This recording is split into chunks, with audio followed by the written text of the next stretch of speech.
All right, Dougzz Da Builder here. Change your own caulk. Let's get it.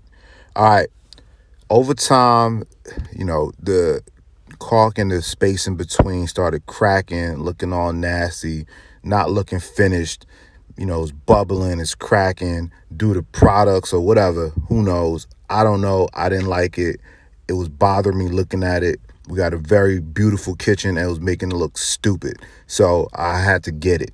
First thing, clean off everything, right? You don't want to mess around with no grates or anything like that. Make sure your work area is uber clear. All right, what's next? Get your tools out, lay them out nicely. You need a caulk gun. You need a 5-in-1 tool or a putty scraper. You need that red thing I just bought, which was a grout remover and a caulk remover. And I'm going to try it out, see if I like it or not. You need water. You need that white lightning, that Blanco, because we got a white kitchen. So you need that Blanco, right? All right. And then lastly, you need a rag. Paper towel will do. You don't got to be special. Just a regular paper towel. You're good with that. All right. So what's next? You got to clean out the caulk. Get it out, all right? Scrape it out. So I like going from the bottom first, the top second, just to make sure that everything comes out all in one, right? The less I got to clean up, the better it is for me. So that's what I do. Start from the bottom, then go to the top. Try to get one nice long strip like you see right here, all right? And you know what I'm saying? Make a nice, neat pile, because cleanup is annoying, but you want to make sure that's good. So I went ahead and I tried this caulk scraper. It was all right, but I went to my 5-in-1.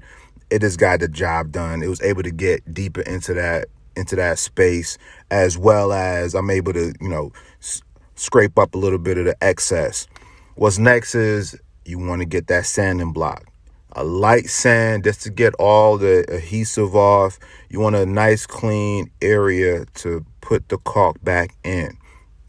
So all you got to do is a nice, easy sand.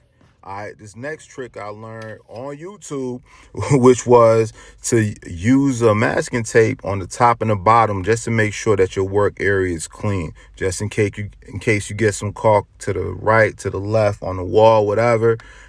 That right there, this blue tape will make you have a perfect line, right? So tape on the bottom, tape on the top, and you good money. All right. So next up, you got to pop open that tube of caulk, right? Most caulk guns has a little razor in it to chop off the top. Mind you, you don't need to take off a little bit of off the top. It's like cutting your fingernails, all right? Not too much. So just chip it. If you got some excess, take your knife out, make it nice and clean up top. What I like to do is I also like to sand it down because I want to have a nice, smooth entry point for my caulk. So, and I also want to shape it so where it fits right in that crevice. All right. You want it to be nice and smooth in that crevice because, once again, you're taking your time, right? You're not a professional. I'm not a professional, but I want to get this job done and I want to get it done right. So I'm going to do it again. Right. So you go ahead and you slide it in there, man. Make sure it fits perfectly. Once it's fit perfectly, take a marker and make you a little aim line. Right? You want that aim line so while you're putting in the caulk, you know what direction that top point is pointing in, right? Look, take your time. I'm not a professional. You're not a professional, but you want to get the job done right. So guess what? Take your time.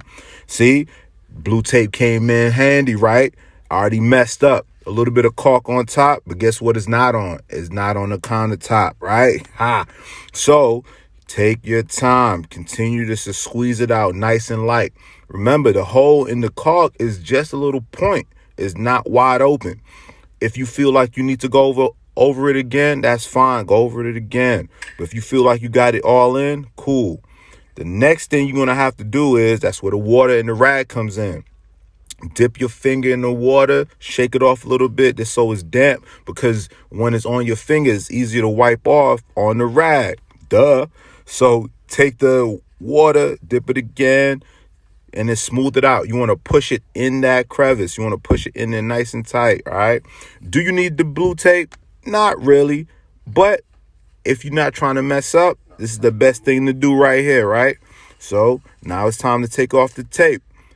And here you go. The caulk that you put on the blue tape is going to go with the blue tape and not on the countertop. That's one less thing you got to worry about as far as cleaning up stuff, right? You know, and now you can see, as I said, I ain't professional. I'm going to mess up. And you see in this video, I messed up. But you can always fix that.